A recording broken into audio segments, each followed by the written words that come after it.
Hi, Sarah. Hi, Ina.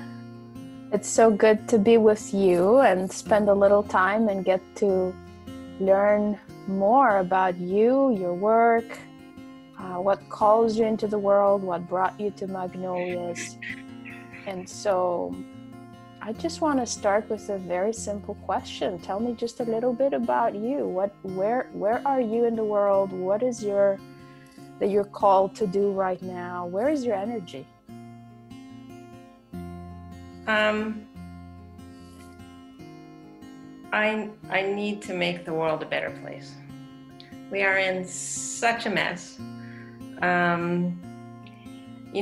I grew up as a Jew embracing what's called tikkun olam. And that means actually making the world a better place, being kind to others, making a change in the world for the better. And I grew up with that. My parents were leaders in the community. And I grew up with an extraordinary woman as a mother. And she really modeled how to step into her strength as a woman since I'm a little kid. She stood up for people. She marched for Russian Jewry. She always, she never just let things fall by the wayside. She was the first woman president of our major Jewish fundraising organization here, which was a huge feat because it was a very male-dominated place. And all the volunteers who did all the paperwork were the women. And there was an extraordinary group of women who really made a difference. So I'm used to women having a voice. That's what I've grown up with. And when I see so much going on in the world, shutting women up and shutting them out, it actually enrages me. And I really think we'd be better off if, I don't say we need to have women running it without men, but at least an equal voice, because where we are now isn't working and where we've gotten to isn't working. What is about the Magnolias that calls you at this time? There is nothing stronger than a group of women. I believe that from the bottom of my heart. We're different creatures, and when we come together, watch out. And Magnolias, this group that we have formed, our kind of founding group, for me, we're modeling what we want to bring, forward. We're a bunch of women from different backgrounds. We have different stories. We've all had different sorts of challenges to get to where we are today. We're different colors, we're different ages, but we all have a common goal. And that's really to make the world a better place. And we all seem to have a different focus. Some of us are on the SDGs. Some of us are, a spiritual focus, or a climate focus, an economic focus. We all have different interests that we've brought into this group. We have incredible respect for each other. We've created this beautiful, safe space where we can all say anything and we will be heard, we'll be respected. And that's what we need to bring into this world. How do you see the Magnolias grow? What's the vision that you see for the Magnolias? How do you see this network or this group of women change the world? Well, it's great to have women all over the world who are all doing fantastic, meaningful work. But as I said, if we can bring everyone together, the power of these women grows exponentially.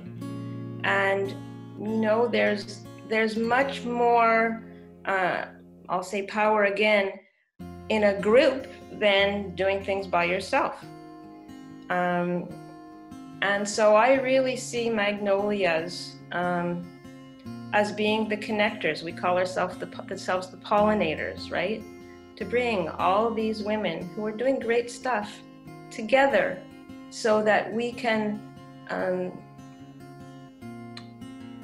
work with a common strength and achieve a common goal. And we're all working towards the same place together. We want to connect people.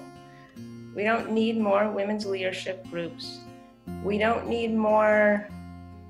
There's so much available in the world already. We don't need more of that. We want to try and just bring it all together so that we become a force for good. Well, and I loved how you said our common strength. And what comes to mind, it's actually the magnolia symbol itself.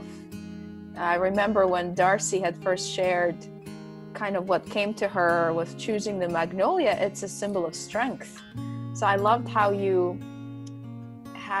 capitalized that common strength in sort of the message that the flower brings forth as well. So really, really important. Well, and we talked a lot about the magnolia and the significance of it and how it has that beauty, that feminine beauty balanced with its strength because it's a very strong tree. And so, yeah, I think it's a perfect metaphor for us, actually.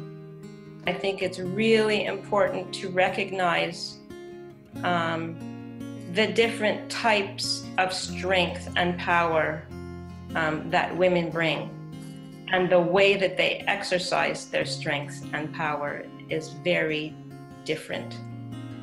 And I think it's really important to remember that and to understand that.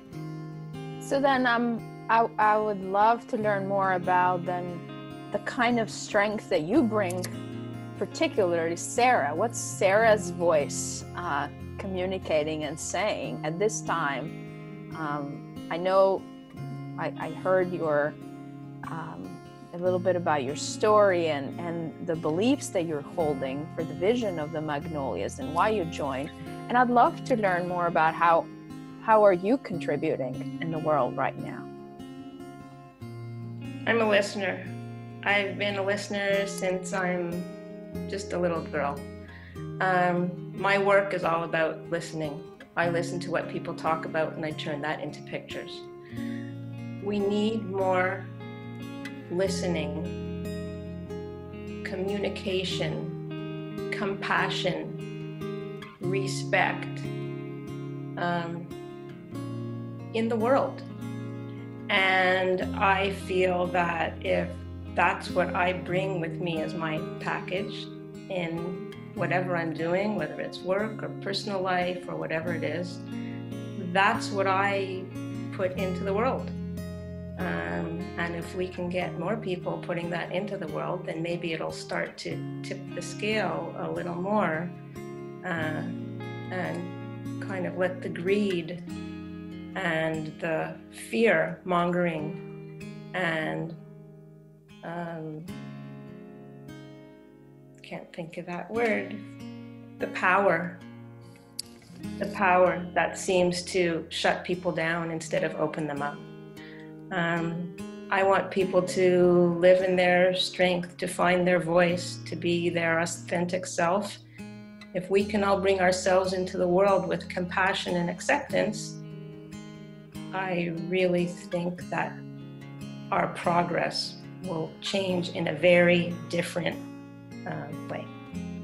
And so maybe that's in essence what I want to help people do. Yeah, is to find their own inner strength.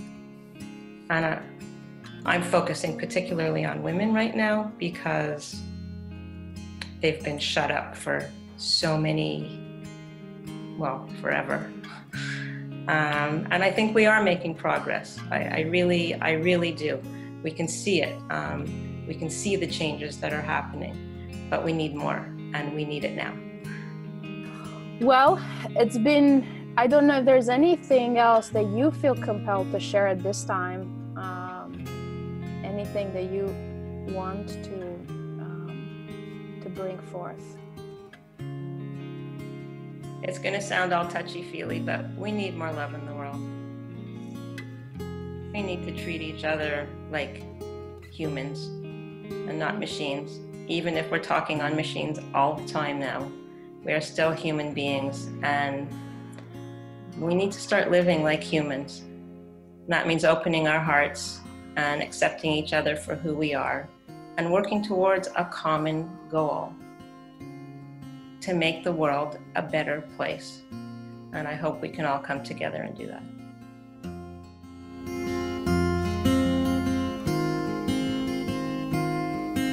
We need to treat humans like humans.